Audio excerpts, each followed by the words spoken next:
Assalamualaikum warahmatullahi wabarakatuh. Waalaikumsalam warahmatullahi wabarakatuh. Oke, selamat siang dan salam sejahtera untuk kita semua. Yang saya hormati Kepala SD 6 Selat Penungguan, yang saya hormati seluruh Dewan Guru SD 6 Selat Penungguan. Alhamdulillah di kesempatan hari ini kita semua bisa hadir dalam rangka sosialisasi budaya positif yang akan disampaikan oleh salah satu guru kita, calon guru penggerak, yaitu Ibu Atik Pleituka, Sarjana Pendidikan. Salawat dan salam marilah kita curahkan kepada junjungan Nabi besar Muhammad Shallallahu Alaihi Wasallam yang selalu kita nantikan syafaatnya sampai akhir hayat nanti. Amin amin ya robbal alamin. Baiklah, di sini saya selaku pembawa acara dalam rangka sosialisasi budaya positif yang akan disampaikan oleh salah satu CGP kita dari SD 6. Yang pertama pembukaan, yang kedua menyanyikan lagu wajib Indonesia Raya, yang ketiga sambutan kepala sekolah, yang keempat adalah seminar atau sosialisasi, dan 5 tanya jawab, terakhir penutup. Dengan waktunya sudah siang, marilah kita buka acara pertama pembukaan dengan melafazkan basmalah bersama-sama. Bismillahirrahmanirrahim. Semoga dengan bacaan basmalah mengantarkan kelancaran pada acara hari ini. Amin. Acara selanjutnya yaitu menyanyikan lagu wajib Indonesia Raya. Hadirin dimohon berdiri.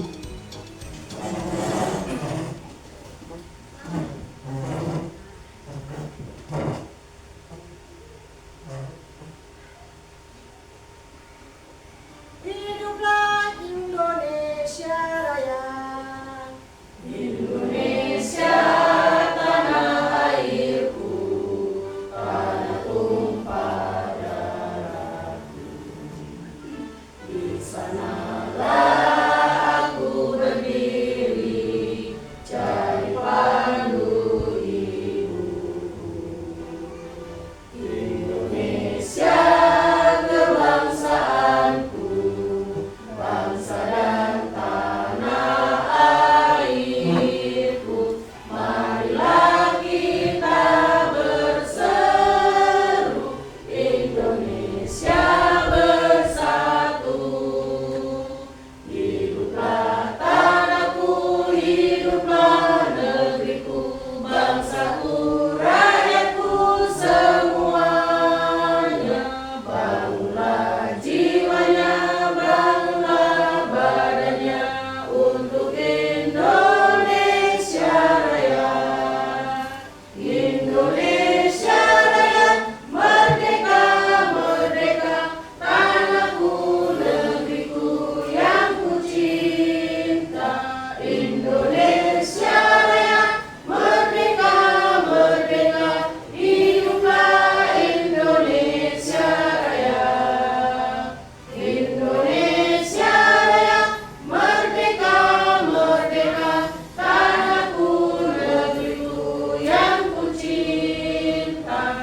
Indonesia Raya, merdeka, merdeka, hiduplah Indonesia Raya.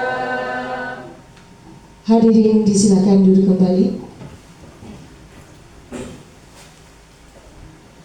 Acara selanjutnya yaitu sambutan Kepala SD 6 Selat Penungguan kepada yang terhormat Bapak Wasimas SPD MPD, disilakan. Assalamualaikum warahmatullahi wabarakatuh. Ya, selamat siang semuanya Bapak Ibu Guru. Pertama-tama saya ucapkan banyak terima kasih atas kegiatan hari ini, terutama partisipasi dari kawan-kawan ini, karena Ibu Atik Pleituka di CGP Angkatan 11 ini kita akan diberi motivasi bagaimana pembelajaran budaya positif. Jadi kita sebagai teman sejawat atau rekan, jadi kita ambil ilmunya, kita perhatikan kayak gitu, kita terapkan di sekolah kita, terutama di kelas Bapak Ibu yang Ibu bina hari ini kayak gitu. Saya ucapkan selamat, semoga Bu Atik juga bisa lulus nanti CGP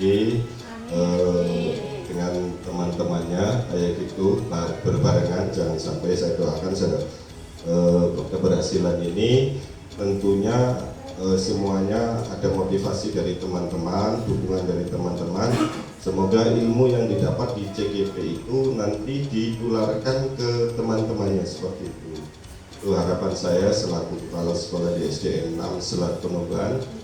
Dan tentunya kepada rekan-rekan semuanya yang belum bisa lolos, yaitu terutama ya ikut CGP, karena ilmu sekarang itu berbeda dengan ilmu yang kita alami selama kuliah, yaitu di jenjang S1 baik yang di S2. Tentunya inovatif pendidikan itu sekarang itu berubah kayak gitu. Apalagi sekarang itu tuntutan kita itu di kurikulum Merdeka itu tentang etika, jadi adab yang diprioritaskan kayak gitu. Karena tidak semua siswa yang kita hadapi, yang kita ajarkan itu semuanya bisa menguasai materi itu, berbeda-beda, makanya sesuai dengan karakter siswa itu sendiri. Jadi budayakan yang positif itu bagaimana, nanti kita belajar bareng-bareng sama Bu Atik kayak gitu. Semoga selama dia penyamparannya nanti ada manfaatnya, ada hikmahnya, diterapkan dengan baik. Mungkin itu aja yang bisa saya sampaikan. Akhir kata, wabillahi taufiq wal hidayah. Wassalamualaikum warahmatullahi wabarakatuh. Demikian sambutan dari Kepala SD 6 Selat Penogoan yang sudah berikan bimbingan serta motivasi untuk calon guru penggerak maupun untuk kita semuanya. Semoga kita bisa mengambil hikmah. Amin. Acara selanjutnya yaitu sosialisasi budaya positif yang akan langsung dibawakan oleh calon guru penggerak dari SD kita, yaitu Ibu Atik Praetuka Sarjana Pendidikan. Kepada beliau disilakan. Kita kasih aplaus yang semangat banget. Ayo silakan Ibu Atik.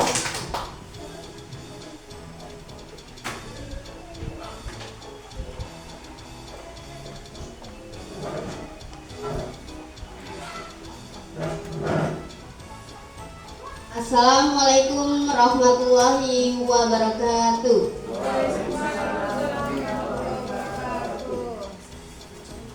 Yang saya hormati Bapak Kepala Sekolah SDN 6 Selat Penogoan, Bapak Wasiman SPD MPD.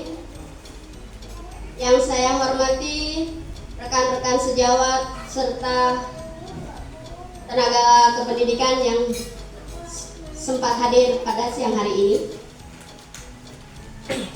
Pertama-tama marilah kita panjatkan puji syukur kehadirat Allah Subhanahu wa taala, karena berkat rahmat dan nikmat-Nya lah sehingga kita dapat berkumpul di ruang kantor SDN 6 Selat Penogan ini dalam rangka diseminasi budaya positif yang akan saya sampaikan pada hari ini, Rabu tanggal 21 Agustus 2024.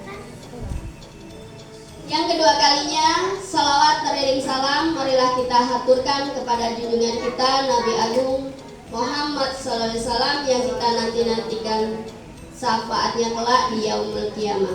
Amin, amin ya rabbal alamin. Baiklah Bapak Ibu, di sini saya akan memulai ya mengenai diseminasi budaya positif yang akan disampaikan oleh saya sendiri ya, Atik Praetuka CGP angkatan ke-11 Kabupaten Banyuasin. Nah, sebelum saya memberikan diseminasi ataupun paparan atau sharing lah, di sini saya akan memberikan beberapa pertanyaan untuk Bapak Ibu guru. Nah, sebelumnya saya menyampaikan diseminasi ini, tujuannya, harapan saya ya untuk kita semua, saya berharap semoga apa yang saya paparkan nantinya bermanfaat bagi rekan-rekan semua ya untuk bisa menambah wawasan, kemungkinan bisa menambah wawasan untuk rekan-rekan semua. Semuanya tujuannya demi kemajuan sekolah kita ya, untuk kemajuan sekolah kita yang sesuai dengan gagasan ataupun ide ataupun harapan dari kita semua sesuai dengan visi dan misi sekolah yang kita harapkan. Itu harapan saya, semoga bermanfaat bagi rekan-rekan semua.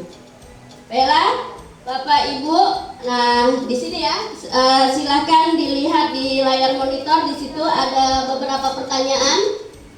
Apakah Bapak Ibu setuju bila yang pertama di situ pemberian hukuman dapat mendisiplinkan siswa? Silahkan tunjuk tangan. Menurut pendapat Bapak Ibu sajalah, setuju atau tidak? Ya, Bu Nida Karmi, silahkan. Ya, menurut saya sedikit setuju atas kalimat tersebut karena bisa memberikan efek jerah kepada anak. Ya, terima kasih untuk pendapatnya ya. Kemudian yang selanjutnya, pemberian hadiah meningkatkan prestasi siswa. Setuju tidak Bapak Ibu? Silahkan tunjuk tangan yang setuju. Yang setuju silahkan tunjuk tangan. Yang tidak setuju mungkin? Ada yang tidak setuju mungkin? Pak Wasiman, setuju Pak Wasiman? Setuju. Setuju. Ya.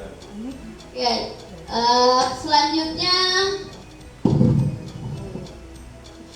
Selanjutnya yang ketiga, guru harus mampu memberikan solusi untuk setiap siswa yang bermasalah. Bapak Ibu setuju atau tidak? Silakan untuk Bu Sari. Bagaimana Bu Sari? Setuju. Menurut Bu Sari setuju. Yang lainnya yang setuju silahkan tunjuk tangan. Tunjuklah tangannya. Setuju. Yang setuju. Nah, ya. Setuju. Yang tidak bilang tidak. Yang selanjutnya pertanyaan yang keempat, guru berperan sebagai teman bagi siswa. Setuju atau tidak Bapak Ibu guru? Setuju. Setuju. Oke ya, itu pertanyaan awal. Nanti lebih jelasnya setelah saya memberikan paparan mungkin ya, kita bisa tahu jawaban Bapak Ibu guru tadi, teman-teman semua tadi jawabannya tepat atau tidak. Itu nanti kita lihat dalam paparan saya nanti ya Bapak Ibu. Baik, Bu. Oke. Selanjutnya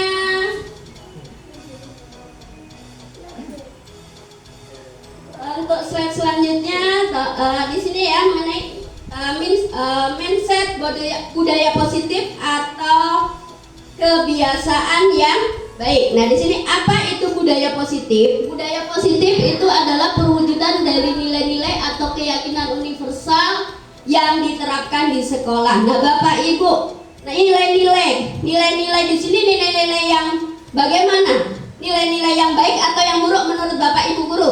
Rekan-rekan? Baik. Tolong berikan contoh nilai-nilai yang baik tersebut. Silahkan untuk Bu Siti Nur Hidayah sampaikan contohnya bagaimana yang nilai-nilai positif. Silahkan. Yang termasuk nilai-nilai positif. Baik, Ibu Atik Pletuka, terima kasih atas kesempatannya. Perwujudan dari nilai-nilai atau keyakinan universal yang diterapkan di sekolah.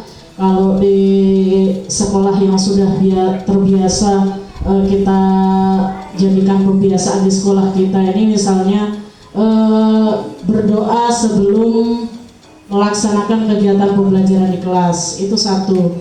Yang kedua, mengucapkan salam atau berjabatan tangan saat bertemu dengan Bapak maupun Ibu guru, itu yang kedua. Yang ketiga, misalnya datang ke sekolah tepat pada waktunya.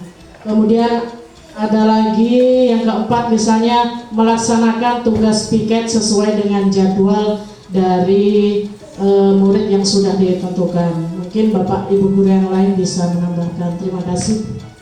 Terima kasih untuk pendapat dari Ibu Siti Nur Hidayah, Sarjana Pendidikan. Mungkin Pak Tarsiman akan menambahkan atau Bu Sulastri, yang lainnya silahkan mengenai nilai-nilai positif yang ada yang diterapkan di sekolah kita.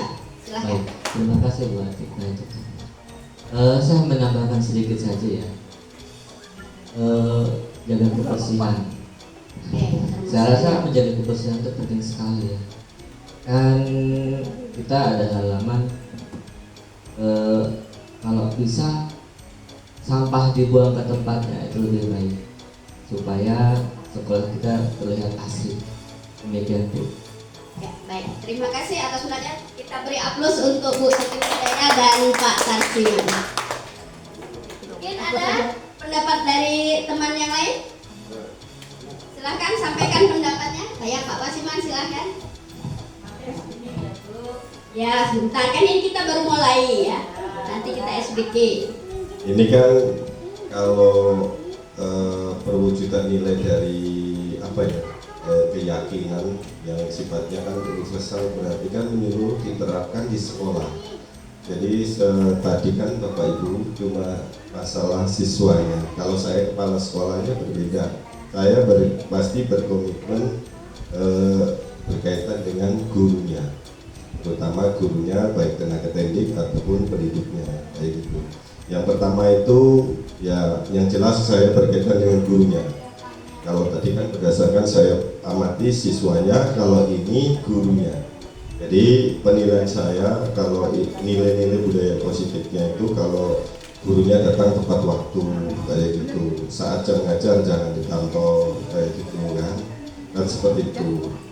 Terus ya minimal apa ya, setiap event kegiatan bagus yang kemarin disampaikan Bu Cana itu kan apa ya, bagus juga kegiatannya itu kan bisa masuk di kegiatan nilai-nilai positifnya, terutama ya kayak kegiatan keagamaan yang kita lakukan kita tingkatkan lagi, terutama guru agamanya kayak itu. Setiap kita hari Jumat yo apa itu rohisnya ditingkatkan, itu seperti itu. Karena kalau dilihat dari paparan Ibu Ati ini kayaknya menyeluruh setiap sekolahan, baik gurunya dan siswanya kayak gitu, karena bersifat universal kayak gitu. Jadi saya berkaitan dengan gurunya, mungkin kalau gurunya berkaitan dengan siswanya. Jadi tata tertib minimal, tata tertib sekolah itu kita tingkatkan lagi. Itu harapan aku seperti itu. Masalah pakaian Bapak Ibu sudah tahu sendiri, jadi nggak mungkin saya bahas seperti itu. Yang selanjutnya itu apa ya? Seandainya guru tidak masuk, ya minimal izin di guru. Jadi sekolah kelas tidak ada kekosongan. Itu seperti itu. Jadi yang bagusnya itu ya ibaratnya kerjasama antar kepala sekolah dan dewan guru itu harus ditingkatkan, jangan apa-apa ngomong di luar. Itu harapan aku seperti itu, makanya kita tingkatkan apa ya, kedisiplinan kayak gitu. Disiplin, ada kebutuhan apa kita sampaikan. Itu harapan aku seperti itu. Terima kasih atas pendapat. Jadi pada intinya bisa saya simpulkan dari pendapat dari rekan-rekan dan Bapak Kepala Sekolah tadi, intinya kita untuk perwujudan dari nilai-nilai atau keyakinan kita yang diterapkan di sekolah itu ya. Jadi tadi disiplin waktu ya, disiplin waktu, kemudian tanggung jawab tadi ya, kalau bisa saya simpulkan ya. Kemudian empati dan lain sebagainya ya, yang sudah disampaikan oleh rekan-rekan dan Bapak Kepala Sekolah tadi. Itu mengenai apa itu budaya positif. Oke, yang selanjutnya di sini kita akan belajar mengenai konsep-konsep inti untuk menciptakan budaya positif. Nah, konsep-konsep inti untuk menciptakan budaya positif itu meliputi yang pertama disiplin positif, yang selanjutnya motivasi perilaku manusia, yang kedua keyakinan kelas atau sekolah, yang selanjutnya kebutuhan dasar manusia, dan yang selanjutnya posisi kontrol sebagai seorang guru, dan yang terakhir segitiga restitusi. Itu konsep-konsep inti untuk menciptakan budaya positif ya Bapak Ibu guru. Nah, di sini sebelum saya melanjutkan paparan saya, kita ice breaking dulu ya. Nah, di sini ice breakingnya Bapak Ibu guru, sorry. Di sini ya, cobalah buka ya, cobalah buka di sini. Silahkan rekan-rekan cari pasangannya ya, berpasangan. Silahkan Anda ya, antara teman yang A atau yang B, Bapak Ibu guru silahkan melakukan kegiatan cobalah buka ya. Jadi dengan tugasnya itu mengepalkan salah satu tangan dari Bapak Ibu guru. Silahkan kepalkan ya, kepalkan dan bayangkan yang dalam kepalan Bapak Ibu itu sesuatu yang sangat berharga ya, sesuatu yang sangat berharga. Nah, dalam kepalan Bapak Ibu, karena sesuatu itu yang sangat berharga, jadi perlu untuk menjaganya. Jadi Bapak Ibu guru silahkan jaga sekuat tenaga karena begitu pentingnya ya sesuatu yang sangat berharga yang Bapak Ibu bayangkan itu ya. Kemudian untuk bergantian dengan rekannya yang sebelahnya ya, pasangannya bergantian. Nah, silahkan dicoba ya. Yang satu mengepalkan, yang satunya cukup satu saja Bu Sari, Bu Nida. Cukup satu kepalan tangannya, yang satu kan berusaha untuk membuka untuk yang temannya ya. Jadi lakukan kepalan tangan, silahkan dicoba ya, Pak Kasiman, Pak Sanrohman. Contohnya kepalkan tangannya. Ya, kepalkan tangannya. Ya, satu aja. Jadi satu, yang satu kepala, yang satu berusaha membuka sekuat tenaga. Bisa mungkin dengan merayu, bisa mungkin dengan menghardik, ya, atau mungkin dengan sombongan, dirayu, ayolah, dibuka tangannya misalnya ya. Karena tadi barang yang sangat berharga itu tadi ya, coba dibuka, ya, bagaimana ya? Secara bergantian dibuka ya. Atau mungkin bisa mungkin dengan memberikan iming-iming, beri uang biar dibuka, terserah. Yang penting usaha bisa dibuka ya. Silahkan Bapak Ibu, silahkan dicoba dibuka. Silahkan Bapak Ibu bergantian ya membuka kepalan tangannya tuh. Dihitung. Oke, 1, 2, 3. Silahkan bergantian. Ayo Bapak Ibu, silahkan dicoba.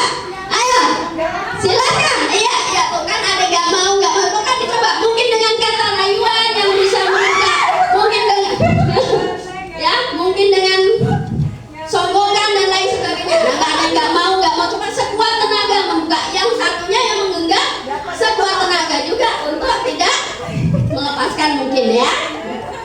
Sudah ya Bapak Ibu? Ya. Nah, dari yang sudah Bapak Ibu lakukan mengenai SBK Cobalah Buka ini, di sini bagaimana kita bisa mau ke posisi kontrol, ya, posisi kontrol. Nah, setelah Bapak Ibu tadi mempraktekkan Cobalah Buka, itu perasaannya gimana? Ada yang bisa kebuka nggak? Coba bagaimana perasaan Bu Siti Nur Hidayah tadi yang membuka atau yang mengepalkan tadi Bu siapa? Ya, yang membuka bagaimana perasaannya, yang berusaha membuka, kemudian yang dibuka itu bagaimana perasaannya? Silakan. Ya, terima kasih. Tadi saya sudah berusaha membuka dari kepalan tangan Ibu Sulastri SPDI. Saya coba dengan sekuat tenaga, bahkan sampai saya kritikin masih tetap nggak bisa dibuka. Sudah saya tambah tenaga saya masih tetap nggak bisa dibuka. Bu Lastri sangat mempertahankan genggaman tangannya sangat kuat. Jadi sampai sekarang saya nggak bisa membuka seperti itu, Ibu. Oh ya. Bagaimana untuk Bu Sulastri? Terima kasih untuk Bu Siti Nur Hidayah. Silakan. Gimana Bu? Geli loh digelitikin Bu. Oh, rasanya geli? Iya. Oh, cuman digelitikin geli, tapi saya berusaha sekuat mungkin untuk menahan kelitikannya. Nah, ya. Jadi tetap terbuka nggak tadi? Terbuka enggak dong, tegangan saya kuat Bu. Ya, dari situ kita bisa ambil kesimpulan bahwa posisi kontrol itu sebetulnya itu terletak pada diri kita sendiri atau terletak pada orang lain. Nah, ya, jadi posisi kontrol itu sebenarnya terletak pada diri kita sendiri ya. Ya, tepat sekali ya. Nah, berdasarkan yang breaking yang barusan Bapak Ibu lakukan di sini, kita ke pergeseran paradigma teori kontrol berdasarkan Dr. William Glasser itu ada 4 ya. Yang pertama, ilusi guru mengontrol murid. Nah, selama ini mungkin kita beranggapan bahwa dengan cara kita mengontrol siswa itu akan berhasil. Tapi pada intinya setelah tadi kita mempraktekkan, itu kontrol diri itu terletak pada guru atau pada siswa?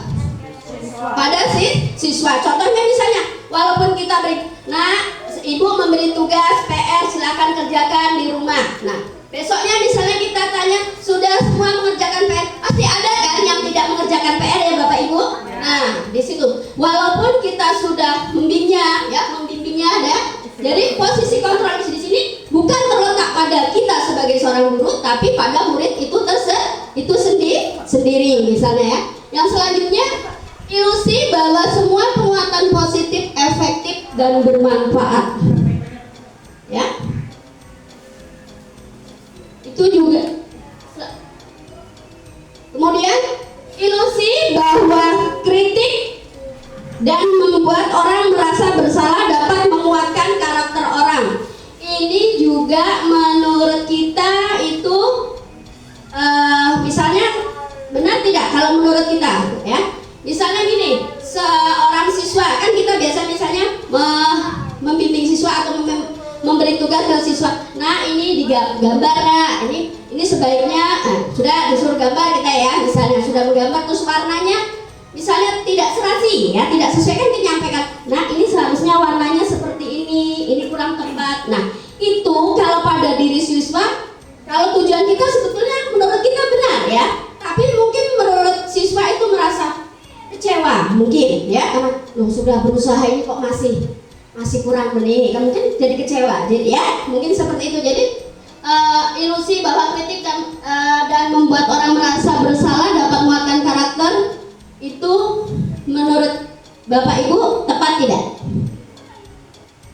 Kalau kita berdasarkan ini ya. Kemudian yang selanjutnya, ilusi bahwa orang dewasa memiliki hak untuk memaksa. Misalnya kita sebagai seorang pendidik, apakah kita selalu memaksa kepada anak didik kita? Tidak ya, berarti kan tidak benar ya. Itu mengenai pergeseran paradigma teori kontrol dari Dr. William Glasser. Next.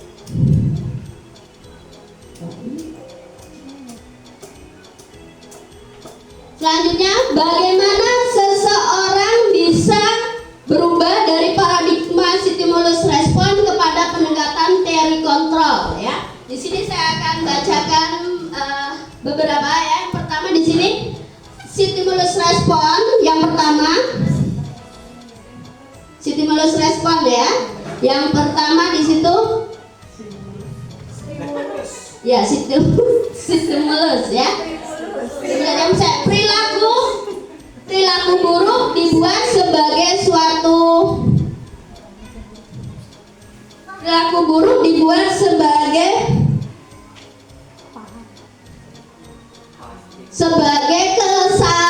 kesaksian ya. Seharusnya dalam teori kontrol semua perilaku memiliki tujuan misalnya ya. Itu yang ketiga ya. Kemudian saya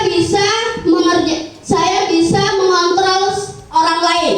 Dalam teori kontrolnya itu ya tidak ya. Di situ ada Anda tidak bisa mengontrol orang lain ya. Kemudian contohnya tadi ya, yang dalam buka tangan tadi kan tidak bisa kita mengontrol orang lain. Masih diri kita sendiri yang bisa mengontrol ya. Itu dan lain sebagainya ya. Itu ada, bisa nanti dibaca kembali oleh Bapak Ibu.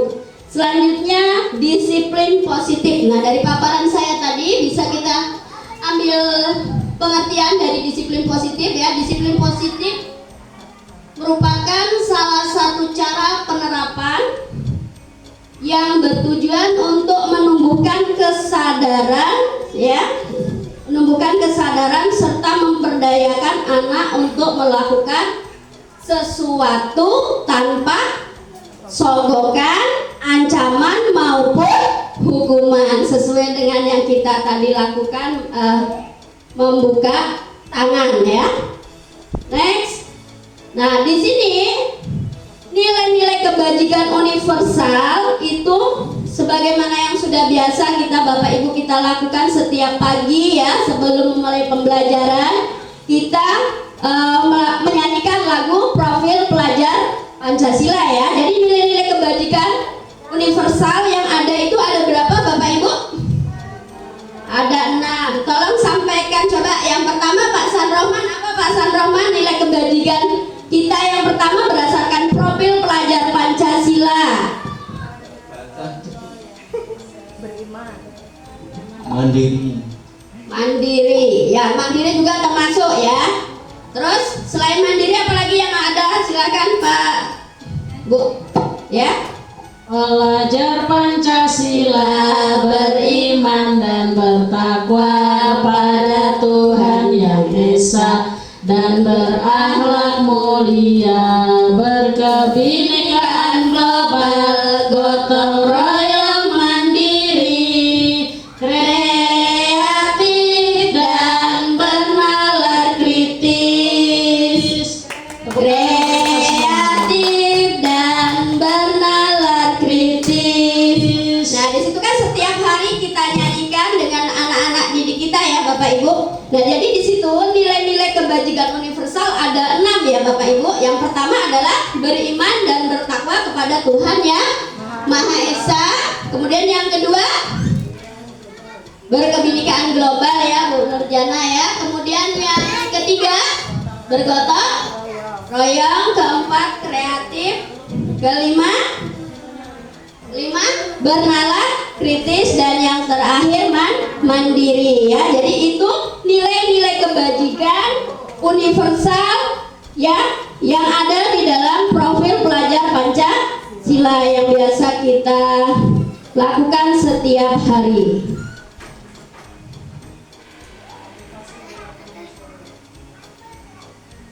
Ya, next motivasi perilaku manusia. Nah, motivasi perilaku manusia. Nah, di sini motivasi perilaku manusia ada 3 ya. Yang pertama menghindari ketidaknyamanan atau hukuman, yang kedua mendapat imbalan atau penghargaan, dan yang ketiga menghargai diri dan menjaga orang yang mereka inginkan ya. Nah, di sini tolong Bapak Ibu jawab dengan jujur, motivasi perilaku manusia di nomor berapakah yang Bapak Ibu lakukan atau yang ada di motivasi pada diri Bapak Ibu? Silahkan, saya minta untuk Bu Siti Nurjana, pada posisi motivasi perilaku bagian mana yang Ibu lakukan? 1, 2, atau 3?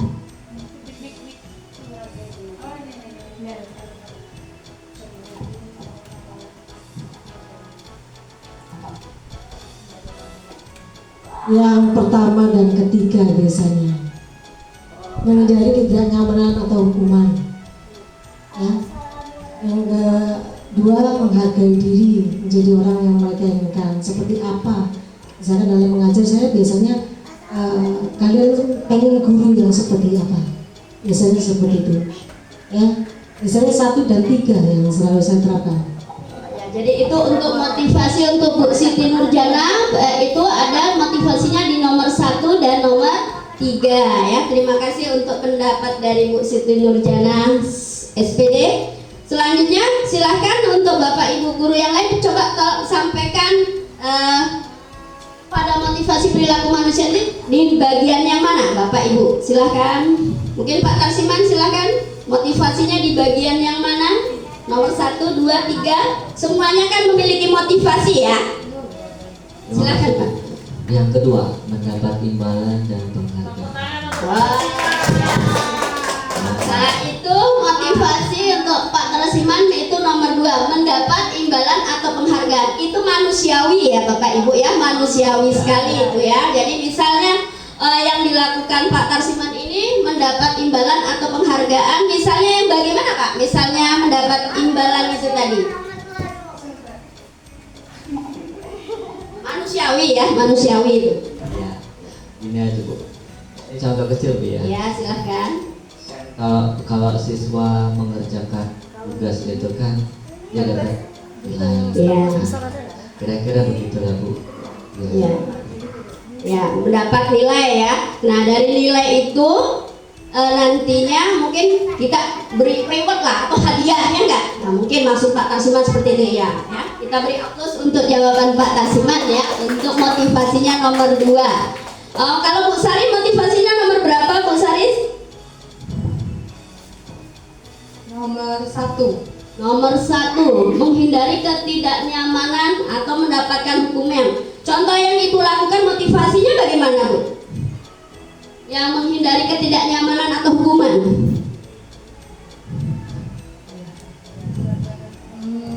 Takut, misalnya takut diberi sanksi hukuman. Misalnya kalau kita melakukan kesalahan, takut diberi teguran atau hukuman. Oh, takut diberi hukuman atau teguran. Misalnya Bu Sari harusnya yang disampaikan misalnya tadi datang tepat waktu. Nah, Bu Sari ini datangnya kesiangan, telat misalnya. Takut itu jadi datangnya pagi-pagi ya Bu Sari ya. Takut kena teguran atau hukuman dari pimpinan misalnya. Seperti itu ya maksud Bu Sari ya. Boleh ya? Ya, kasih aplaus ke Bu Sari atas jawabannya ya, biar semangat. Next.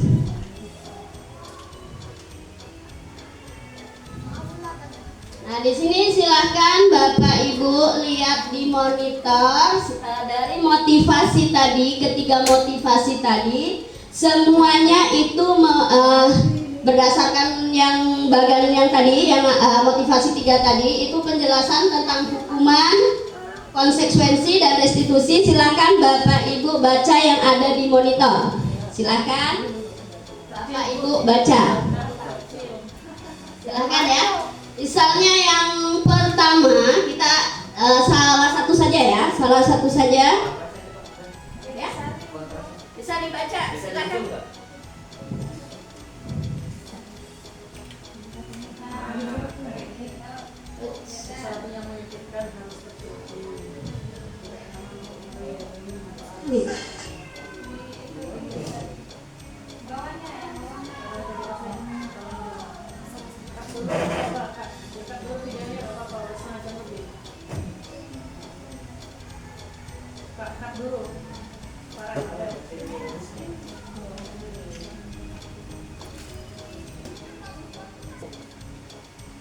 Baik, kita lanjut ke materi selanjutnya ya, berdasarkan bagian di atas tadi ya, itu penjelasan tentang hukuman, konsekuensi, dan restitusi ya.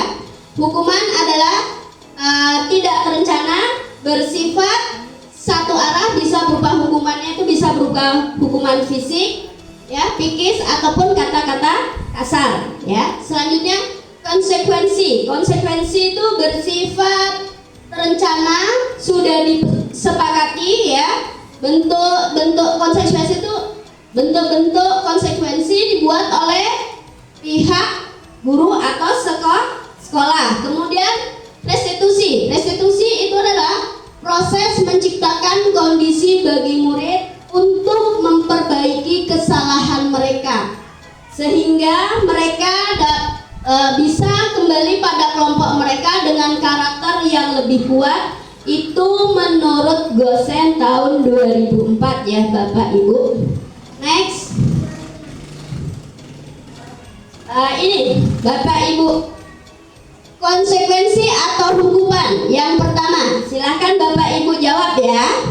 Konsekuensi atau hukuman. Pertama, mencatat 100 kali di dalam buku kalimat saya tidak akan terlambat lagi karena terlambat datang ke sekolah. Konsekuensi atau hukuman, Bu Nida Karomi?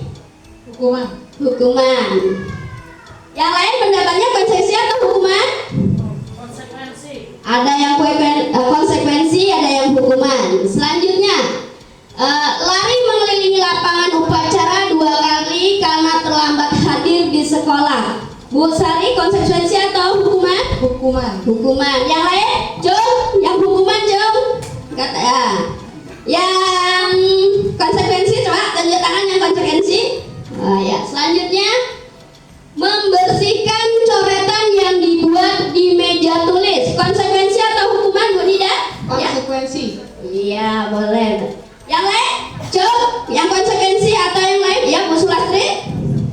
Konsekuensi.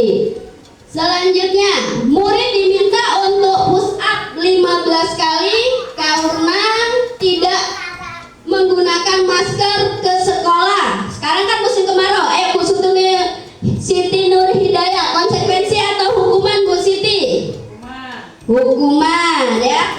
Tepuk tangan untuk aplaus ya untuk Bu Siti Nur Hidayah. Selanjutnya, pertanyaan selanjutnya, berdiri di depan kelas sambil mengangkat kaki. 1. Karena tidak menjawab pertanyaan. Menurut Bapak Ibu guru, konsekuensi atau hukuman? Bu Siti Nurhidayah? Bu Siti Nurjana? Hukuman. Ya. Selanjutnya, membersihkan WC karena merusak pensil teman. Konsekuensi atau hukuman, Pak Sanrohman? Hukuman. Coba yang hukuman, ngacung lagi yang hukuman, tunjuk tangan yang hukuman. Nah, jadi yang nggak tunjuk tangan berarti konsekuensi ya. Yang selanjutnya, lari keliling lapangan karena terlambat 10 menit saat pelajaran PJOK. Nah, yang Bunda Karmi, silakan. Konsekuensi. Oh iya benar ya, konsekuensi ya itu ya. Konsekuensi atau hukuman. Next. Nah, di sini dihukum oleh penghargaan. Ya, yang selanjutnya dihukum karena penghargaan ya di sini. Dihukum karena penghargaan di sini ada beberapa poin. Yang pertama, pengaruh. Kalau dihukum dengan oleh penghargaan itu pengaruhnya jangka pendek dan jangka panjang. Misalnya gini, misalnya kalau yang jangka pendek, misalnya kan kita selalu mendidik anak-anak kita di dalam kelas itu kan kita mengadakan ulangan harian apa ya, ulangan formatif, sumatif dan lain sebagainya. Kan kita biasanya itu nilai itu kita urutkan ya enggak? Nah, di situ kan ada dalam jangka pendek mungkin kita akan memberikan reward ya atau ada. Nah, itu misalnya yang nilainya terbaik misalnya. Itu hanya untuk penghargaan jangka pendek ya misalnya. Selanjutnya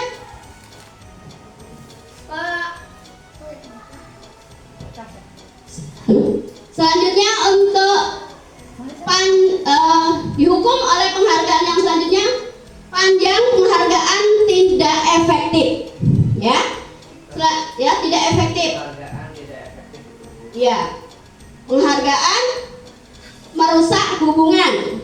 Misalnya ini, kalau penghargaan merusak hubungan, misalnya ya tadi, misalnya anak, misalnya diberi reward atau hadiah tadi kan misalnya semua ada, misalnya kita ambil nilai itu dari 10 besar misalnya. Nah, 10 besar itu kan yang kita beri nilai, kita beri penghargaan atau rewardnya atau hadiahnya itu yang misalnya cuma yang peringkat 1 sampai 3. Nah, di sini kan jelas menimbulkan hubungan itu rasa iri mungkin bagi yang siswa yang tidak mendapatkan reward tadi atau penghargaan hadiah tadi ya enggak?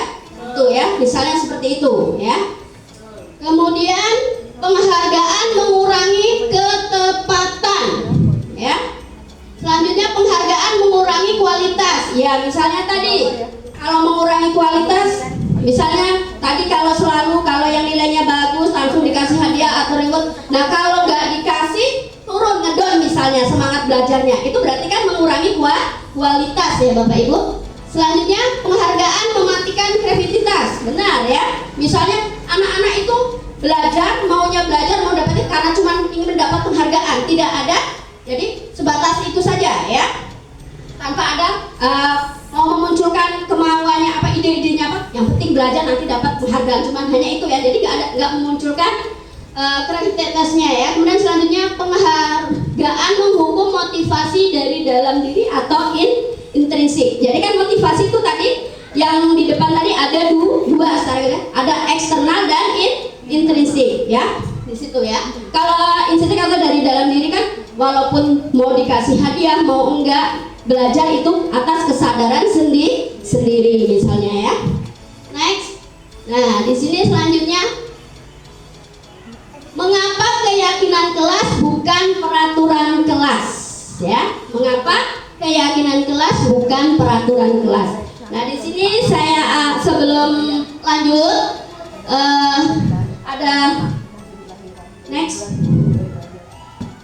Nah, di sini ya ada beberapa contoh ya mengapa keyakinan kelas bukan peraturan kelas. Nah, di sini yang pertama, pertanyaan yang pertama, mengapa kita memiliki peraturan tentang penggunaan helm pada saat mengendarai motor? Mengapa kira-kira Bapak Ibu? Ya, Bu Siti Nurhidayah silakan.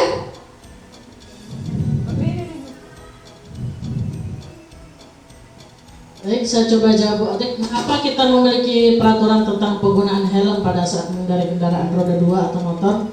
Tentunya peraturan ini kita miliki karena untuk menjaga keselamatan diri.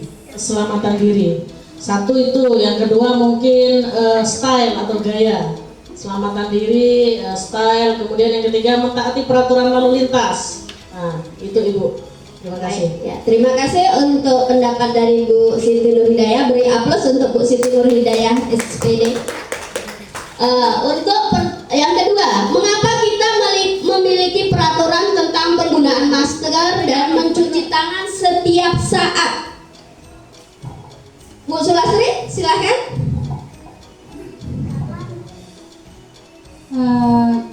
Karena biasanya masker itu sangat lebih dipentingkan ketika dalam suasana yang lalu COVID itu demi apa, kesehatan. Jadi bahkan diwajibkan pada masanya, dan pada masa yang lain lebih tidak diwajibkan seperti itu. Kalau musim berdebu di tempat kita seperti ini, nah banyak dianjurkan sekali. Kenapa harus menggunakan masker dan cuci tangan? Karena debu berterbangan ini sangat-sangat mempengaruhi kesehatan kita. Jadi sangat penting. Ya, peraturan yang harus dilakukan dalam kondisi tertentu. Baik, terima kasih untuk pendapat Bu Sulastri SPDI. Nah, jadi di sini dari dua contoh ini bisa kita ambil kesimpulan ya, tadi dari jawaban Bapak Ibu tadi ya. Jadi tadi ada, kalau dari faktor yang pertama tadi, kalau kita beraturan tadi kata Bu Siti Nurhidayah tadi untuk keselamatan itu berarti kan bukan aturan, tapi ada dari dalam diri kita sendiri ya, nggak, keyakinan dari diri kita sendiri untuk menjaga keselamatan. Kemudian tadi Bu Siti Nurhidayah menyampaikan untuk gaya-gaya. Terus ada lagi tadi karena takut melanggar aturan lalu lintas. Nah, itu aturan ya. Selanjutnya untuk Bu Sulastri juga tadi ya, itu tadi menyampaikan itu juga demi kesehatan, itu timbul dari dalam diri kita sendiri. Kemudian tadi yang termasuk aturan yang dijawab oleh Bu Sulastri tadi, harus menggunakan masker ya di masa COVID, itu aturan ya, aturan dari pemerintah ya. Jadi kalau kita lihat dari kedua contoh kalimat tersebut, bisa kita ambil kesimpulan ya di sini apa perbedaan dari keyakinan dan peraturan. Next. Jadi ya, di situ kita akan keyakinan kelas ya. Di sini mungkin Bapak Ibu guru ya pada awal pembelajaran sudah membuat mengenai keyakinan kelas ya, sudah mempraktekkan untuk membuat keyakinan kelas. Sudah semuanya Bapak Ibu membuat keyakinan kelas atau aturan kelas mungkin? Sudah Bapak Ibu? Nah, ya sudah ya, ada yang sudah, ada yang belum. Nah, nanti yang belum ya lakukan ya. Nah, di sini ya, jadi keyakinan kelas itu dibuat berdasarkan kesepakatan antara guru dan siswa ya. Itu bersifat universal, bersifat menyeluruh ya. Jadi itu dari ide-ide kita, misalnya dari kita, misalnya kita yang sudah membuat keyakinan kelas, kita bersama siswa itu membuat keyakinan kelasnya itu, misalnya kita memberikan kertas mungkin sticky note ya kepada siswa-siswa kita. Nah, kita di papan tulis kita buat, kita tempel kertas dua. Yang pertama misalnya kertas ide keyakinan kelas, yang selanjutnya kesepakatan kelas. Nah, dari ide-ide itu nanti setelah kita bagi kertas sticky note tadi, siswa itu diminta mencurahkan pendapatnya ya, ide-ide demi kebaikan kelas. Nah, sudah mereka tempel satu persatu ke depan ya. Setelah selesai mereka tempelkan, nanti kita bersama-sama dengan siswa, mungkin ada yang sebagai sukarelawan ya, memisahkan dari kalimat negatif menjadi kalimat positif. Setelah dari kalimat negatif dijadikan kalimat positif, selanjutnya dikelompokkan ya. Dikelompokkan, tadi sudah jadi satu, dari kalimat positif menjadi negatif. Kita kelompokkan, mungkin ada relawan dari siswa yang membantu kita ya. Itu saya sudah mempraktekkan juga Bapak Ibu ya, mungkin Bapak Ibu juga sama ya. Di situ setelah itu ditempel sudah kita kelompokkan dari curah pendapat tadi, dari yang kalimat negatif menjadi positif kita kelompokkan. Nah di situ kita tidak usah banyak Bapak Ibu guru ya, kita tidak perlu banyak membuat keyakinan kelas itu, cukup 3 atau sampai 7 saja ya, tidak usah banyak-banyak. Tujuannya apa? Supaya mudah untuk mengingatnya ya, supaya mudah untuk mengingatnya. Setelah selesai kita tempel kertas-kertas tadi. Nah itu kita letakkan ya, kita minta anak didik kita meletakkannya, menempelkannya itu di tempat yang mudah dilihat atau mudah dibaca ya. Misalnya atau mungkin diletakkan di pinggir pintu mungkin ya, misalnya seperti itu. Itu mengenai keyakinan kelas. Sedangkan peraturan itu biasanya dibuat oleh guru ya, atau oleh sekolah. Sifatnya satu arah. Misalnya itu tadi, misalnya kalau peraturan kelas tadi misalnya dilarang membuang sampah sembarangan, misalnya itu peraturan kelasnya. Kalau kita di keyakinan kelas mungkin buanglah sampah pada tempatnya atau jagalah kebersihan, misalnya seperti itu ya Bapak Ibu. Next. Nah, di sini ada prosedur pembentukan keyakinan sekolah atau kelas. Nah, bagi yang Bapak Ibu belum, mungkin di antara Bapak Ibu yang belum membentuk keyakinan kelas, ini ya prosedur dalam membuat keyakinan kelas ya. Yang pertama, mempersilahkan warga sekolah atau siswa untuk mencurahkan ide yang saya jelaskan tadi ya Bapak Ibu. Ya, kemudian yang kedua, setelah mencurahkan ide itu tentang peraturan yang akan disepakati, itu ide-ide dari mereka itu mereka tuliskan ya. Kemudian mereka setelah menuliskan, mencatat semua masukan. Setelah itu ganti kalimat tadi yang sudah saya sampaikan, kalimat positif negatif menjadi kalimat positif. Selanjutnya tinjau kembali curah pendapat yang terkumpul dan menjadi keyakinan kelas atau keyakinan sekolah. Yang selanjutnya tadi sudah saya sampaikan juga, untuk keyakinan kelas cukup 3 atau 7 saja ya. Ya tergantung Bapak Ibu lah, tapi ya jangan sampai 1 ya, nggak, setiap kelas kan memiliki keyakinan kelas yang berbeda-beda ya. Jadi minimal itu ada di 3 sampai 7 ya Bapak Ibu. Yang terakhir, keyakinan kelas ditempel di dinding kelas yang saya sampaikan tadi, misalnya yang mudah terbaca, yang mudah terlihat oleh warga kelas atau warga sekolah. Next. Nah, ini dokumentasi pembentukan keyakinan kelas yang saya lakukan ya. Tadi sudah saya jelaskan. Next. Nah, selanjutnya di sini ya Bapak Ibu ada 5 posisi kontrol guru. Ya, 5 posisi kontrol guru. Yang pertama, sebagai penghukum. Yang kedua, membuat rasa bersalah. Yang ketiga, posisi kontrol sebagai teman. Yang keempat, posisi kontrol sebagai pemantau. Dan yang kelima, posisi kontrol sebagai manajer. Nah, Bapak Ibu silahkan, tolong Bu Nida bagikan kertas sticky note, ada dalam tas. Tolong Bapak Ibu tuliskan ya, tuliskan posisi kontrol manakah yang Bapak Ibu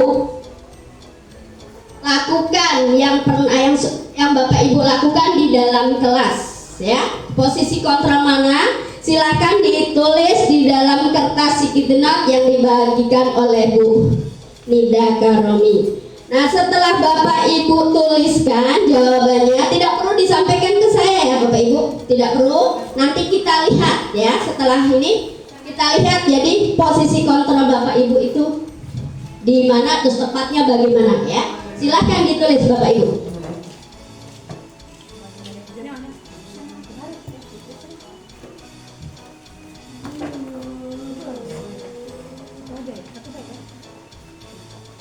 Silahkan Pak Tarsiman. Tulis Bapak pada 5 posisi kontrol itu terletak di mana? Silakan jawabannya ditulis di sticky note, tidak perlu diberikan ke saya, ya nanti saja. Sudah semua Bapak Ibu? Kalau sudah, next.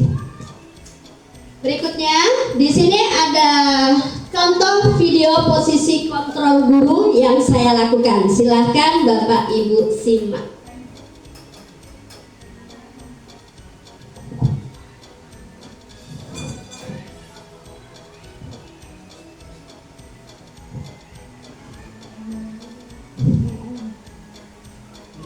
Ya, di sini ya saya melakukan praktek posisi kontrol. Di sini maaf ini suaranya mungkin gangguan, jadi saya jelaskan saja ya. Di sini pada hari Senin yang lalu itu ada salah satu siswa itu yang bernama Iksan ketinggalan, maksudnya tidak lengkap atribut. Kalau kita lihat di situ, saya menanyakan di situ kenapa tidak memakai topi dan dasi.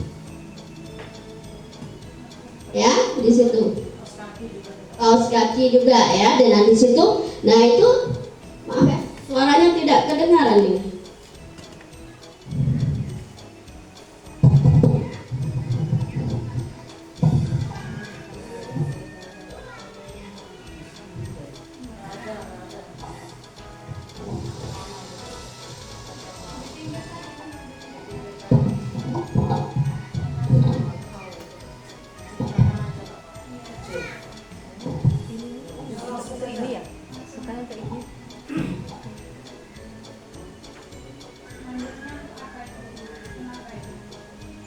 Ini Iksan itu menyampaikan bahwa dia itu berangkat sekolah itu terburu-buru karena bangunnya kesiangan sehingga tidak memakai atribut lengkap karena mau cepat-cepat berangkat ke sekolah, ya. Nah di situ saya tanya, ya saya tanya kenapa bisa bangun kesiangan. Katanya tidurnya terlalu malam sehingga bangunnya kesiangan. Nah sekolahnya buru-buru sehingga atributnya tidak lengkap. Nah setelah saya tanya apa tindakan yang dilakukan oleh Iksan ini tepat atau tidak, atau sesuai tidak dengan keyakinan kelas kita, siswa tersebut menjawab bahwa tidak sesuai dengan keyakinan kelas kita, yaitu melanggar keyakinan kelas, tidak disiplin waktu dan tidak disiplin dalam kelengkapan sekolah, atribut sekolah. Nah setelah itu siswa tersebut saya tanya sudah tahu tindakan apa yang akan dilakukan. Siswa tersebut menjawab kedepannya akan memasang alarm dan akan datang tepat waktu. Jadi intinya di sini mengenai disiplin waktu, Bapak Ibu ya. Mengenai di sini saya sebagai posisi kontrolnya di situ sebagai segitiga restitusi ya, Bapak Ibu. Next.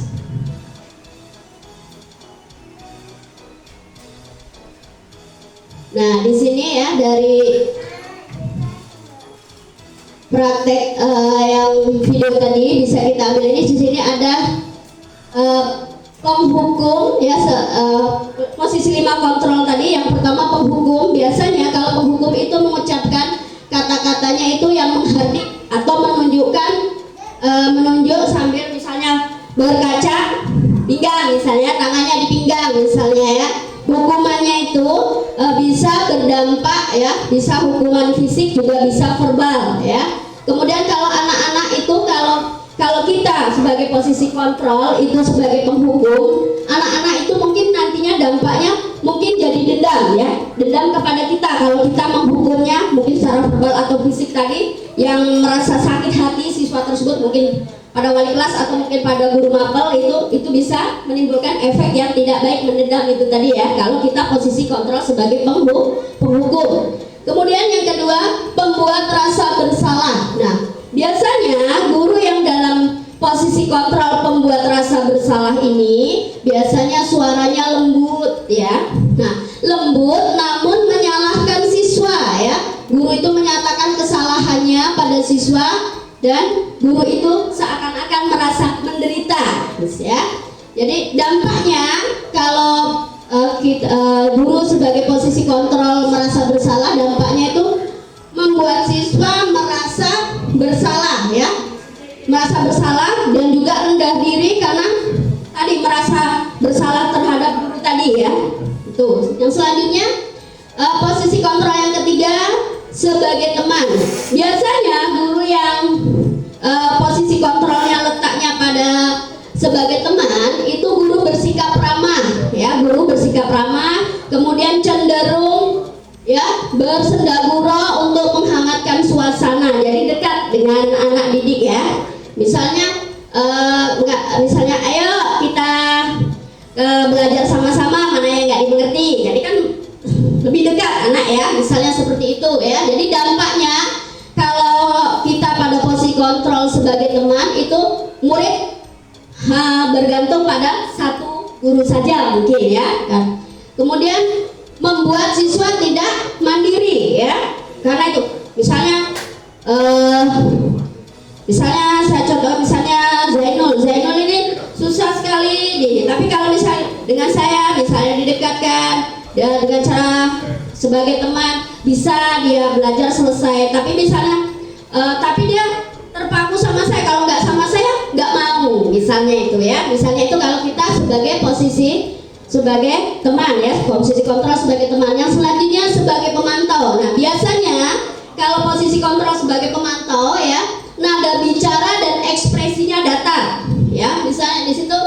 Kemudian identitas berhasil pemantau, saya saat memantau itu siswa itu diberi sanksi ya, dampaknya dari ini menghitung hukuman ya atau hadiah itu diberi tanpa melihat nilai ya atau kebajikan yang ada. Maaf itu tulis salah ya. Kemudian sepenuhnya mandiri itu kalau sebagai pemantau. Yang selanjutnya yang posisi kontrol yang terakhir yaitu manajer. Nah biasanya posisi kontrol sebagai seorang manajer itu suaranya netral tercipta ya, identitas positif atau berhasil mengajukan pertanyaan ya, kemudian pertanyaannya itu bermakna ya, membantu siswa untuk memecahkan masalah ya. Nah dampaknya murid itu mandiri, percaya diri dalam memecahkan masalah ya. Nah dari yang saya sampaikan ini 5 posisi kontrol yang ada pada guru. Setelah Bapak Ibu tadi saya beri Bu Nida Karomi memberikan kertas genap, silahkan dibuka jawabannya. Bapak Ibu mau di posisi kontrol mana, mau berubah atau tidak, silahkan dibuka Bapak Ibu. Sudah ya. Next selanjutnya kebutuhan dasar manusia. Nah kebutuhan dasar manusia itu ada 5 ya Bapak Ibu ya, sebagaimana yang kita ketahui ada 5. Yang pertama itu bertahan hidup atau fisiologi. Nah untuk bertahan hidup atau fisiologi coba minta tolong untuk Bu Nida Karomi, coba yang termasuk kebutuhan hidup, kebutuhan bertahan hidup atau fisiologi apa saja, silahkan.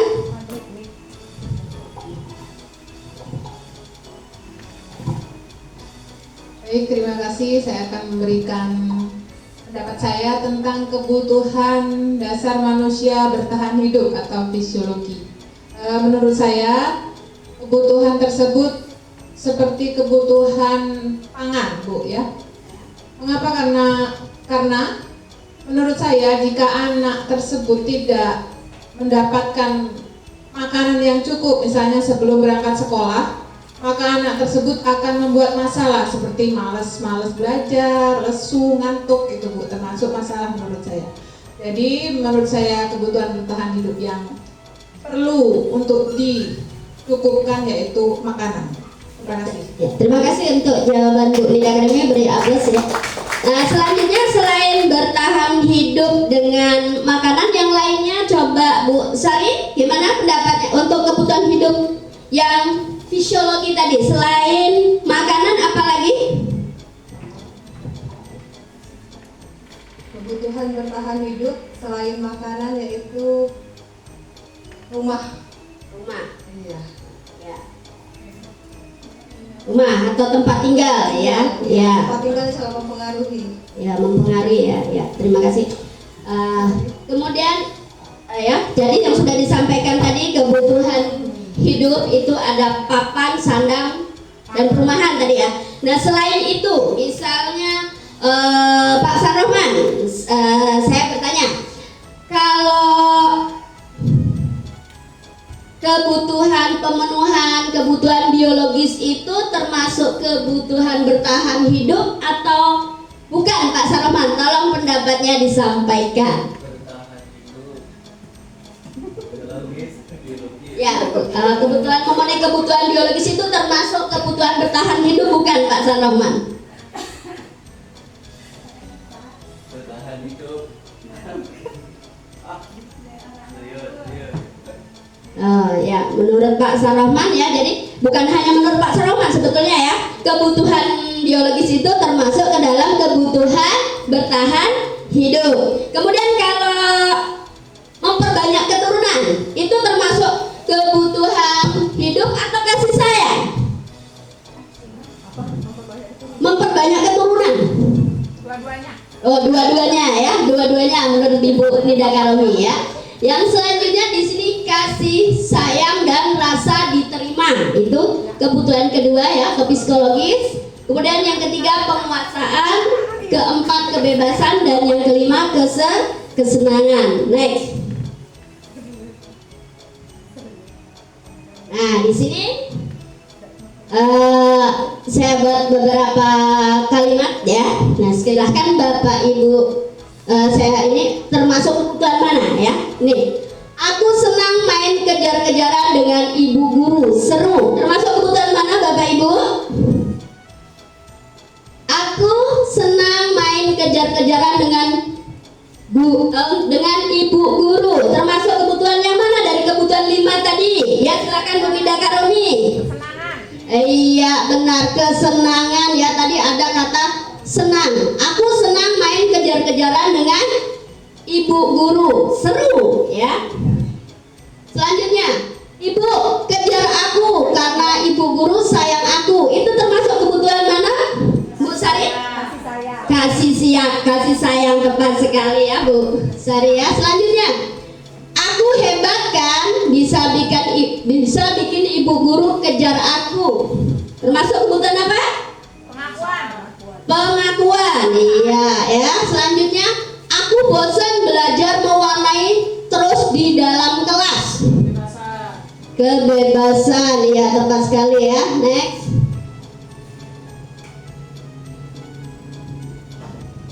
Nah, selanjutnya dunia berkualitas ya.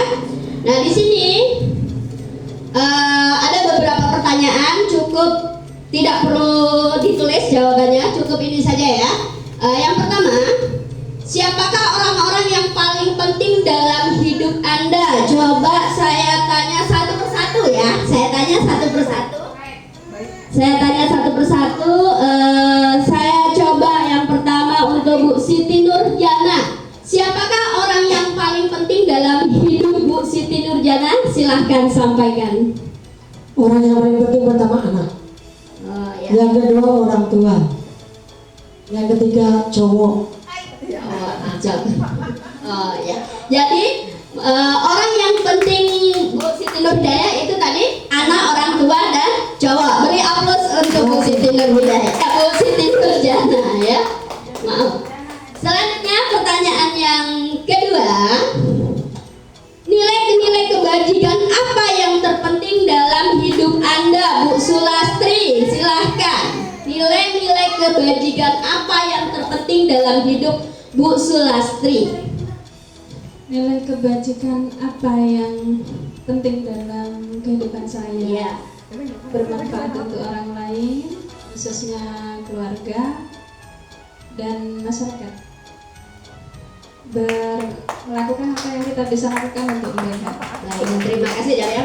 Beri aplaus untuk Bu Sulastri ya. Selanjutnya pertanyaan yang ketiga, kalau Anda menjadi orang yang ideal, karakter atau sifat apa yang Anda paling inginkan pada diri Anda, Bu Siti Nur Hidayah? Amin, saya jadi orang yang ideal ya. Kalau saya jadi orang yang ideal, ini masih dalam tanda kutip, maksudnya ideal dalam hal apa? Saya ini belum terlalu paham juga. Ya, boleh mungkin ideal dalam keluarga ibu atau ideal dalam di dunia pendidikan kita misalnya. Terserah ibu akan menyampaikan ideal yang ibu sampaikan tuh dalam keluarga atau dalam profesi. Apa pekerjaan ideal bagi Anda? Yang itu Bu ya? Ya. Apa pekerjaan ideal bagi Anda? Kalau Anda menjadi orang yang ideal, karakter atau sifat apa yang Anda paling inginkan pada diri Anda? Kalau saya Sifatnya. menjadi orang yang ideal dalam segala hal Bu ya. Apa yang akan karakter yang bisa saya lakukan? Tentunya saya akan membagikan kepada orang lain dari keidealan yang sudah saya miliki agar bisa bermanfaat bagi diri saya sendiri, keluarga dan masyarakat pada umumnya. Terima kasih. Ya, itu jawaban dari Bu Siti Nur Hidayah. Beri aplaus ya untuk jawabannya ya. Itu ya karakter yang diidealkan oleh Bu Siti Nur Hidayah. Selanjutnya, apa pencapaian Anda yang paling Anda banggakan saat ini? Coba Bu Kamelia pendapatnya, silahkan. Ya, apa pencapaian Anda yang paling Anda banggakan saat ini? Ya, yang membuat bangga Bu Kamelia itu apa? Menurut Bu Kamelia, ya, silakan.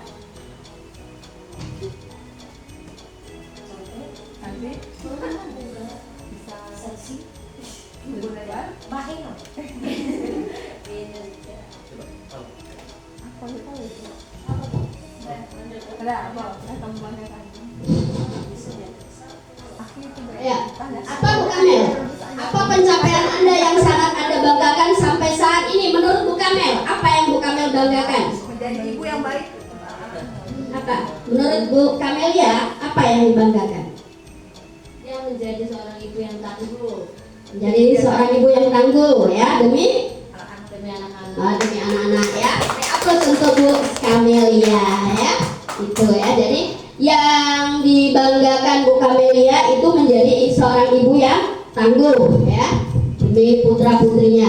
Selanjutnya, apa pekerjaan ideal bagi Anda saat ini ya? Saat ini coba Pak Sanrohman. Apa pekerjaan ideal bagi Bapak saat ini? Pekerjaan Pak. Apa pekerjaan yang Bapak untuk sampai saat ini berhubungan dengan pekerjaan ideal ya? Jelasnya sama lah seperti saat ini ya, seperti kita alami semua ya Bapak Ibu ya. Ya. Menjadi seorang ayah yang bisa jadikan contoh untuk masa depan anak-anak. Oh. Kalau pekerjaannya, kalau pekerjaannya maksudnya. Saya sebagai guru dan Oh. nanti Pak Selasa kan dibuku dan ditiru. Oh ya, terima kasih itu jawaban dari Pak Sarahman ya. Beri aplaus untuk Pak Sarahman. Selanjutnya, ceritakan ya bagaimana perjalanan hidup Anda, di mana Anda merasa itu adalah titik puncak hidup Anda, Bu Nida Karomi. Titik puncak hidup Bu Karomi.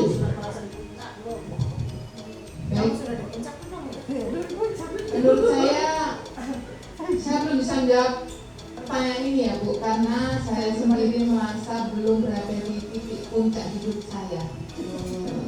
Seperti itu ya. Masih dalam perjalanan Bu. Oke, itu menurut Bu Nida Karomi ya. Ya, terima kasih untuk jawabannya. Jadi belum ada titik puncaknya, belum merasakan titik puncaknya di mana. Oke, ya itu pendapat Bu Nida Karomi ya. Yang terakhir, apa yang paling bermakna dalam hidup Anda? Bu Sulastri, yang paling bermakna dalam hidup Bu Sulastri itu apa? Paling bermakna. Paling bermakna dalam hidup saya di sini apa ya? bisa mengabdi itu tadi ya, sama dengan tujuan hidup saya. Yang tujuan saya bisa mengabdikan diri di masyarakat. Alhamdulillah, yang pertama sudah menjadi guru, itu salah satu cita-citanya sudah tercapai. Kemudian menjadi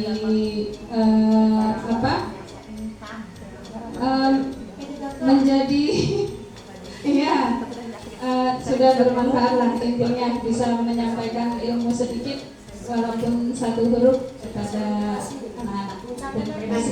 Terima kasih untuk jawaban Bu Sulastri itu ya, hidup yang paling bermakna itu bisa berguna bagi masyarakat. Jadi kita semuanya, kita sebagai manusia itu memiliki hidup yang makna yang berbeda-beda ya.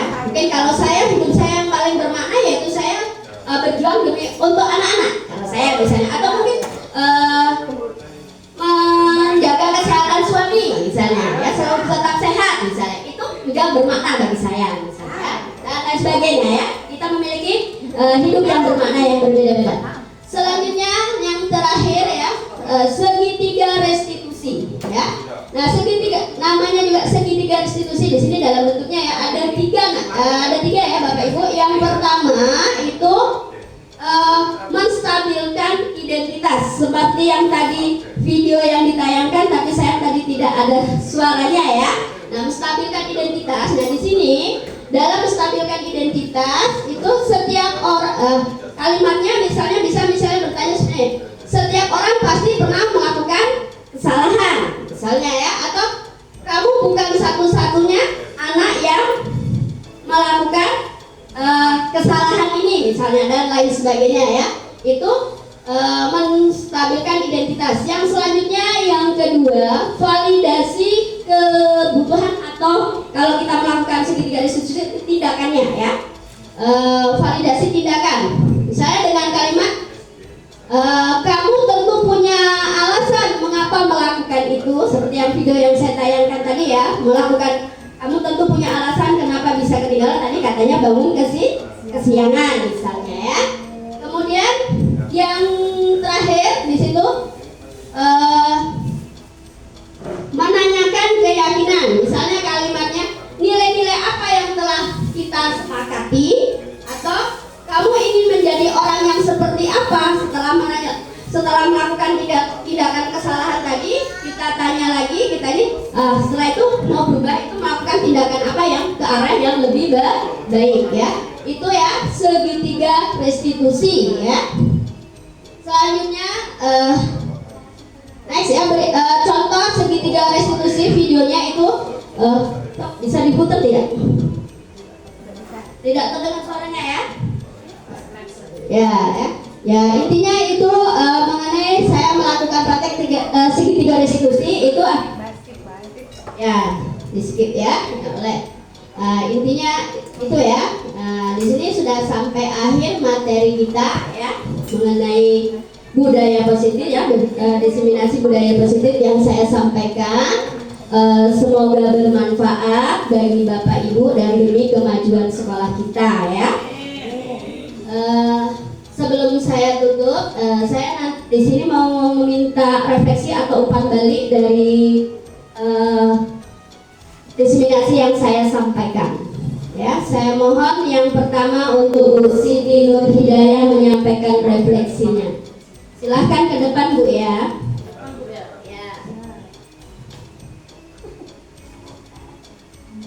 Terima kasih atas kesempatannya Ibu Atik Praituka. Di sini saya ingin menyampaikan refleksi setelah diseminasi dari yang disampaikan Ibu Atik Praituka.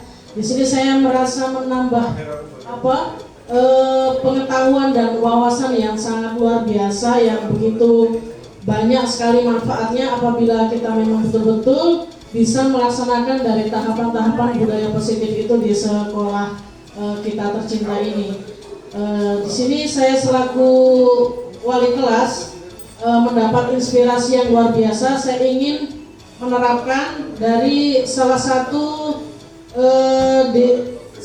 budaya positif yang sudah disampaikan Ibu Atik Praituka tadi, dimulai dari hal-hal yang ringan dulu ya Bunda ya. Nanti mudah-mudahan semakin lama bisa semakin baik dari budaya positif yang nanti insya Allah akan saya terapkan di kelas saya. Terima kasih atas pemaparannya dan ilmunya Ibu. Wassalamualaikum warahmatullahi wabarakatuh.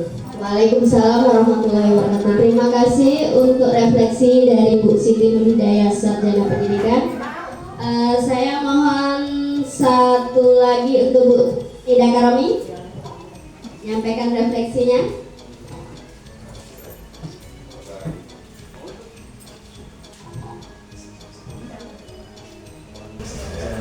Baik, Assalamualaikum warahmatullahi wabarakatuh. Terima kasih atas kesempatannya memberikan waktu saya untuk memberikan refleksi kepada Bu Atik.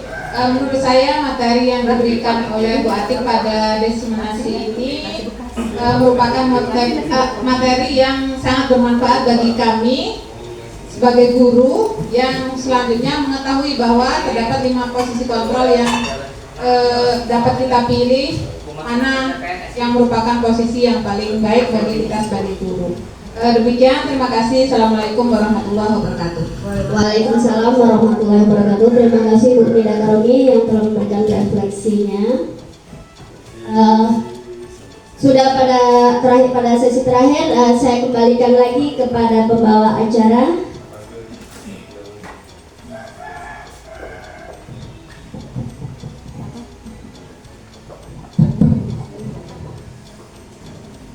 Oke, demikian paparan dari diseminasi budaya positif yang sudah disampaikan oleh Bu Atika Tika, Sarjana Pendidikan. Kita kasih aplaus yang meriah untuk Bu Atika. Bagaimana Bapak Ibu merasa sudah ada perubahan belum? Sekarang dengan ada paparan tadi kita harus ada perubahan ya, sesuai dengan penerapan budaya positif dan posisi-posisi kita dalam kegiatan pembelajaran maupun di sekolah. Mungkin ada satu pertanyaan atau 2 pertanyaan, silakan saya berikan untuk tanya jawab. Bagaimana Bapak Ibu? Jelas sudah? Oke, kalau jelas, silakan Bu Atik ditutup dulu untuk disimulasinya, baru kita tutup acara kita. Ya, silakan. Apabila tidak ada pertanyaan, ya saya cukupkan sampai di sini diseminasi budaya positif yang saya sampaikan. Lebih dan kurangnya saya mohon maaf dan kepada Allah saya mohon ampun. Akhir kata, wassalamualaikum warahmatullahi wabarakatuh. Waalaikumsalam warahmatullahi wabarakatuh. Oke, untuk kaca terakhir yaitu doa penutup. Marilah kita berdoa sama-sama dengan melafazkan hamdalah bersama-sama. Alhamdulillahirabbil alamin. Oke, dengan berakhirnya kegiatan ini, berakhir pula acara hari ini. Saya selaku pembawa acara lebihnya minta maaf pada Allah, saya mengampun. Akhir kata, wassalamualaikum warahmatullahi wabarakatuh. Waalaikumsalam warahmatullahi wabarakatuh. Salam guru bergerak. Salam. Warahmatullahi wabarakatuh. Apa kabarnya anak-anak? Alhamdulillah, luar biasa. Harus lebih baik. Allahu Akbar.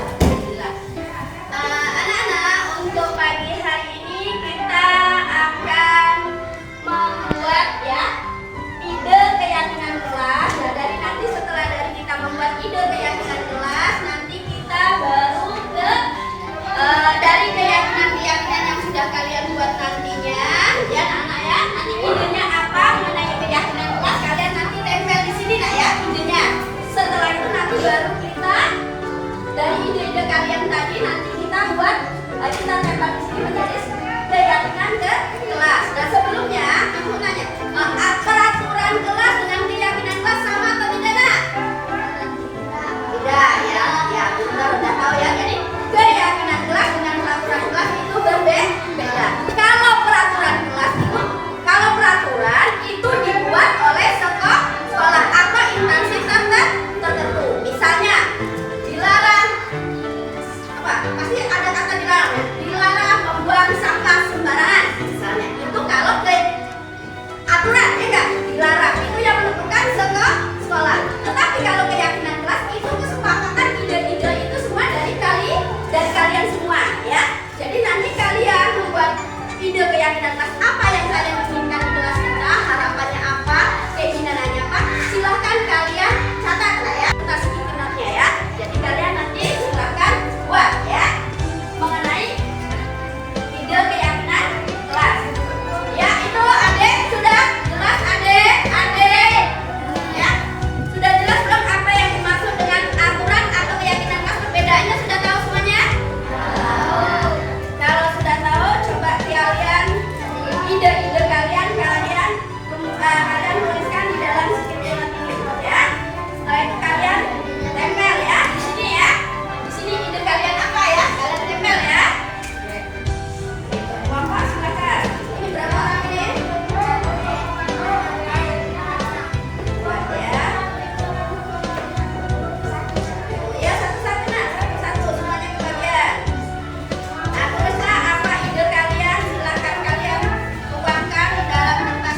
belajar, waktunya main-main, waktunya istirahat. Mungkin itu maksud dari teman kalian ini. Ada juga kehadiran sama. Ini semua siswa diharapkan diam saat apa nih? Saat pembelajaran dimulai atau saat guru menjelaskan materi pembelajaran. Ini sama saling menghormati. Jadi ada dari ide dari teman-teman kalian itu kalau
kita pasang ya keyakinan kelas kita di sini ya. Mana di sini ya?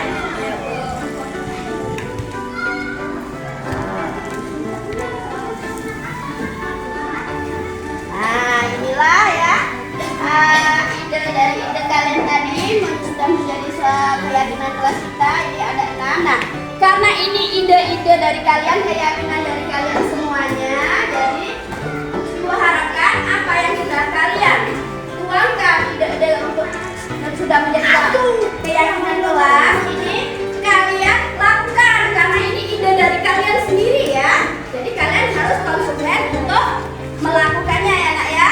Iya Bu. Nah, Ibu rasa untuk kegiatan kita hari ini membuat ide dan menyempurnakan keyakinan kelas kita. Ibu cukupkan sampai di sini ya. Ibu akhiri. Assalamualaikum warahmatullahi wabarakatuh.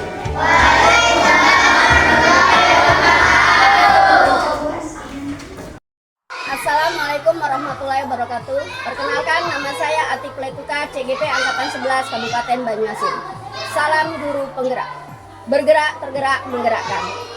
Beberapa minggu terakhir ini saya mencoba mengimplementasikan budaya positif di kelas saya. Fokus utama adalah mendorong siswa untuk saling menghargai, saling mendukung, dan menciptakan lingkungan belajar yang menyenangkan. Saya memulainya dengan membuat keyakinan kelas bersama siswa seperti berkata sopan, mendengarkan saat orang lain berbicara. Seiring waktu, perubahan positif mulai terlihat pada perilaku siswa. Siswa lebih terbuka dan aktif dalam kegiatan di kelas. Namun, masih ada juga beberapa siswa yang membutuhkan lebih banyak waktu untuk menyesuaikan perubahan ini.